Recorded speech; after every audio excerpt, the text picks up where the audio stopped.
This is the tackle breakdown of Sufix 832 braided line.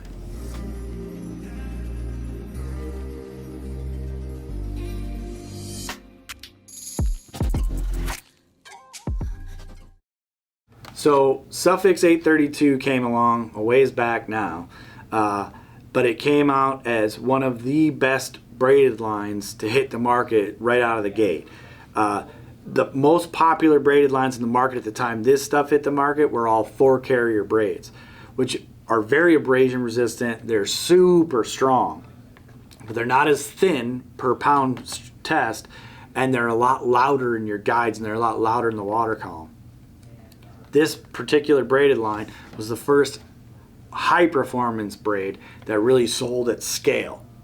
Like, it really blew up all over the place and got a really big following right out of the gate because it was really, one, it had a great price point for a high performance braid. It was an 8-carrier braid, which featured a line, one of the fibers being Gore-Tex, which helped it not be such a high floating braid, and it gave it ability to shed water very well.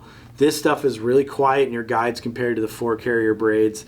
It's very strong and reliable. I think it's one of the stronger braids, and we have some tests coming down the road with our Bass Labs friends to show you.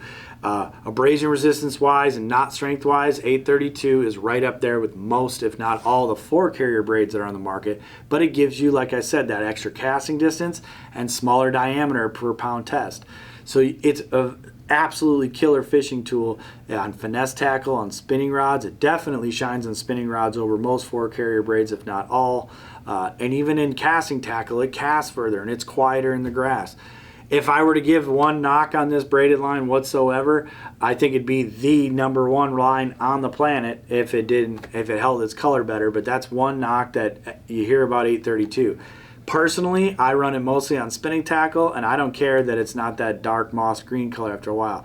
So you do tend to want to switch this stuff out a little bit more if the color thing bothers you. Otherwise, you get your black magic marker or green magic marker and color your line. There's line colors out there now, and I'm making that sound more extreme than it actually is. You know, if you fish a ton, you notice it. If you don't fish a whole bunch, if you're a destination angler or weekend angler, you'd be surprised how long the color lasts on this.